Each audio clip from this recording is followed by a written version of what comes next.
Next, we're going to take a moment to describe in detail the scientific approach that we use in modern analysis of algorithms. So again, just a note about notation. In the theory of algorithms, when they're looking at upper bounds on worst case performance, they use these notations big O, big omega, and big theta to try to capture the order of growth, and that's what they use for classifying algorithms. If g of n is big O of f of n, it means that the ratio of g of n to f of n is bounded from above as n goes to infinity. If it's omega, it means it's bounded from below, and if it's theta, it means that it's bounded from both above and below. So this one says there's a constant such that g of n is less than that constant times f of n. This one says there's two constants that it's in between. So that allows classification according to functional growth. As I mentioned, merge sort is n log n, and quicksort is n squared. So that's the notation that you often see throughout the literature describing the performance of algorithms. But as I mentioned, big O notation is dangerous, and I'll have more to say about that in just a minute. So you can't, it's not scientific to use the big O notation to try to compare algorithms. You can't say, if you say the running time is big O of n to the c, that's not of any use for predicting performance. It's an upper bound on the worst case. The actual performance may be much better than the worst case, and it could be that even the actual bound is less than what's given by the big O notation. It's fine for a first cut of classifying algorithms, but not useful for comparing. What we use instead is what's called the tilde notation. And so what we'll typically say is the running time of an algorithm is tilde a constant times, say, some function of n, where n is the input size. That does provide an effective path for predicting performance, and I'll show some examples of that later on. So we don't use the common big O, big theta, omega notation very much, except in a specific technical sense that I'll talk about later on when we talk about asymptotic approximations. So big O notation is useful for a lot of reasons, and it dates back a few centuries, and we do use it in math. But it's a common error to think that the big O notation is useful for predicting performance. And I just want to make sure to nip that problem in the bud right away. So this is what often happens to me when I give talks around the world on this topic. Typical exchange and say the Q&A for my talk, depending on how formal it is. I'll say, okay, big O notation is dangerous. You can't use it to predict performance. And somebody will ask or shout out, but an algorithm that is big O of n log n surely beats one that's big O of n squared. And then I trot out, say, the quicksort, merge sort example and say, well, not by the definition, big O is just an upper bound on the worst case. And they'll say, well, so use the theta notation, which says that it's in between. And I say, well, that maybe gets rid of the upper bound, but you're still typically bounding the worst case. Is your input a worst case? And even with that logic and with a compelling example like quicksort versus merge sort, usually what happens is the questioner whispers to one of his colleagues, well, I'd still use the n log n algorithm, wouldn't you? And actually, such people usually don't program much and shouldn't be recommending what practitioners do. But surely we can do better than this. That's part of what analytic combinatorics is all about. There's another idea that's out there as well, and that's the concept of a galactic algorithm.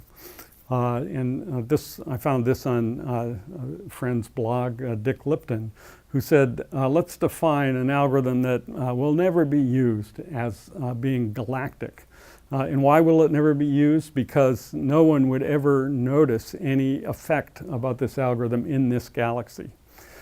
because any savings is going to happen for input size so large that couldn't happen in this galaxy. So an example of a galactic algorithm, and this one is actually maybe planetary or something, it's actually close to the real world, is Chazelle's linear time triangulation algorithm. So the problem is to find a way to triangulate a polygon in linear time. It was a surprising result and a theoretical tour de force to prove that it was possible to solve this problem in linear time. But the method is much too complicated for anyone to implement. And if anyone did implement it, the cost of the implementation would definitely exceed any savings until n is so large that it would take another galaxy to deal with it. And this is an interesting situation. I think one of the problems is that so many algorithms that are out there that are being published in the literature in this category. After Lipton introduced the concept, one of the contributors to his blog estimated that something like 75 to 95% of the papers in the theoretical computer science conferences are galactic. And I think the problem is that practitioners aren't necessarily aware that they're galactic, and they maybe try to use them when a relatively simple analysis would say there's no point in a practitioner taking a look at this. The paper should have asterisks on them or something. So I think it's okay for basic research to drive the agenda, and there's nothing wrong with trying to find the algorithm with the best upper bound and worst case performance. But we have to do something about the common error where people think that a galactic algorithm is actually useful in practice. There's a lot of denial out there. Here's another thing that often happens to me. This was an actual exchange with a very prominent theoretical computer scientist a few years ago. And he said in a talk, well, the algorithm A, that actually is a pretty straightforward algorithm that's in widespread use, is a bad algorithm. Google and other internet providers should be interested in my new algorithm, algorithm B. And so in the question and answer, I said, well, what's the matter with algorithm A? And he responded, it's not optimal. Its running time has an extra log n factor. And that's always a tip-off for me. I say, well, but your algorithm is very complicated. It takes 10 pages to describe. By the way, we all know that log n is less than 6 in this universe. That's 2 to the 64th. And so if n is 2 to the 64th, it's less than 6. And so not only that, it's just an upper bound. Not only that, your algorithm is so complicated, it's certain to run 10 to 100 times faster in any conceivable real-world situation. Why should Google care about algorithm B, as you said? And then the response was, well, I like algorithm B. I don't care about Google.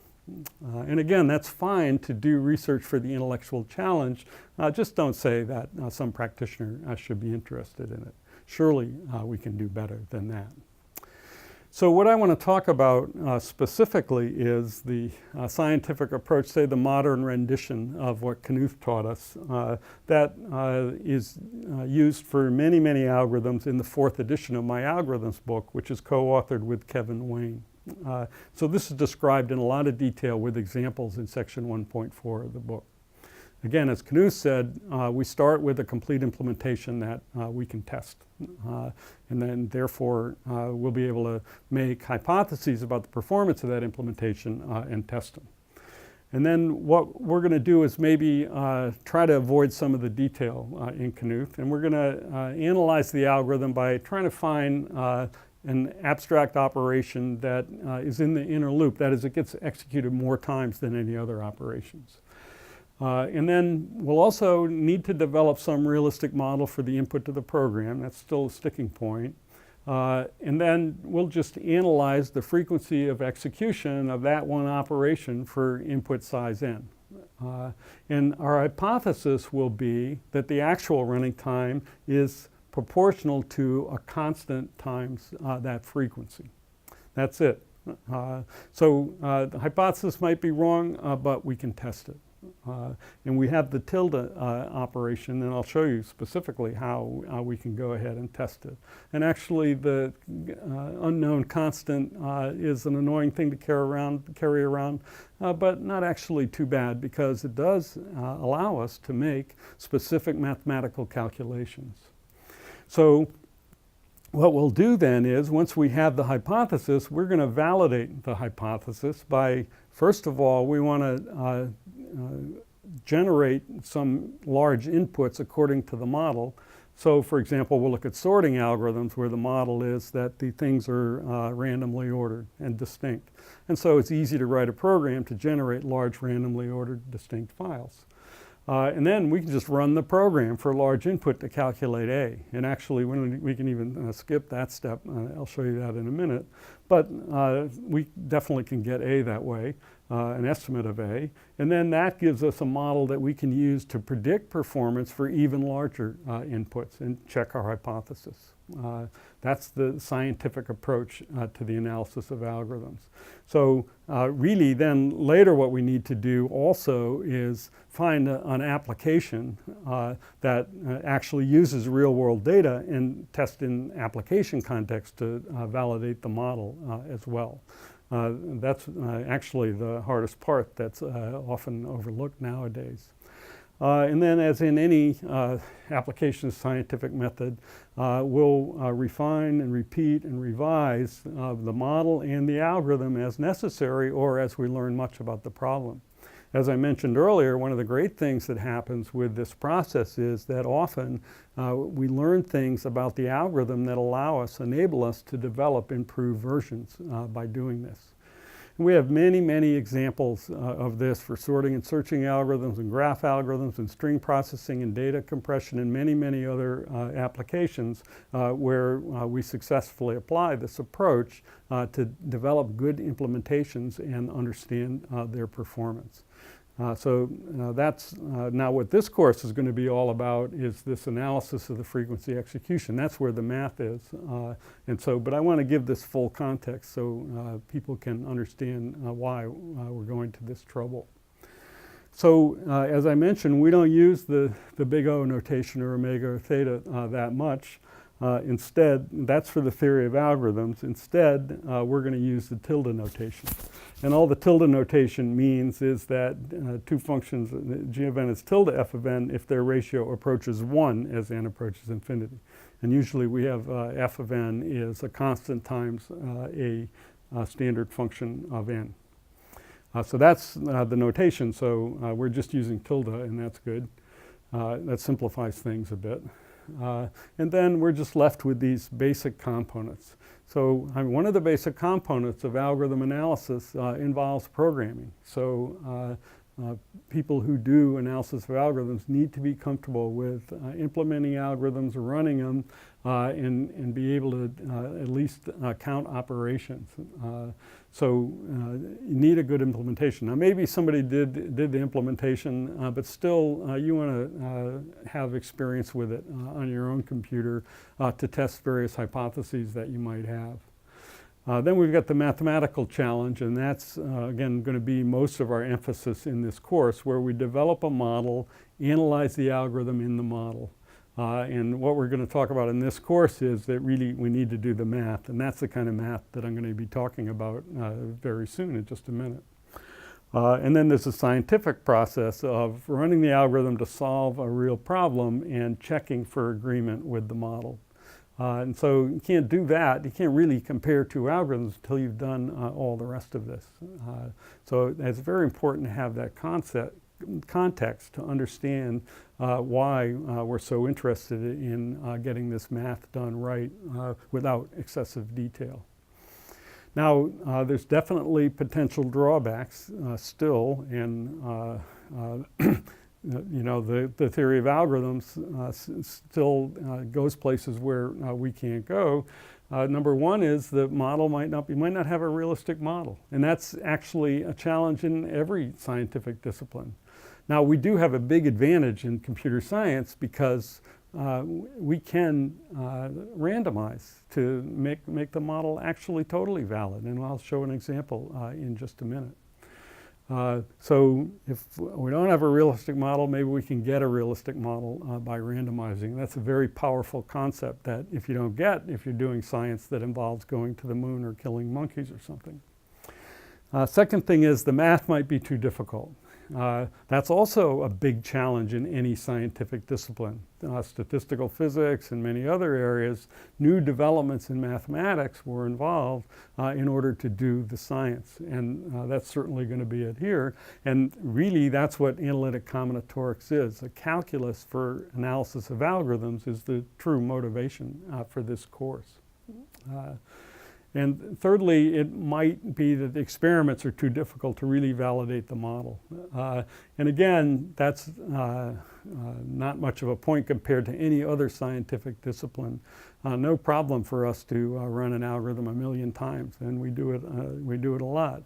Whereas if you had to feed 1,000,000 mice, you might have some restrictions, or go to 1,000,000 planets or whatever else.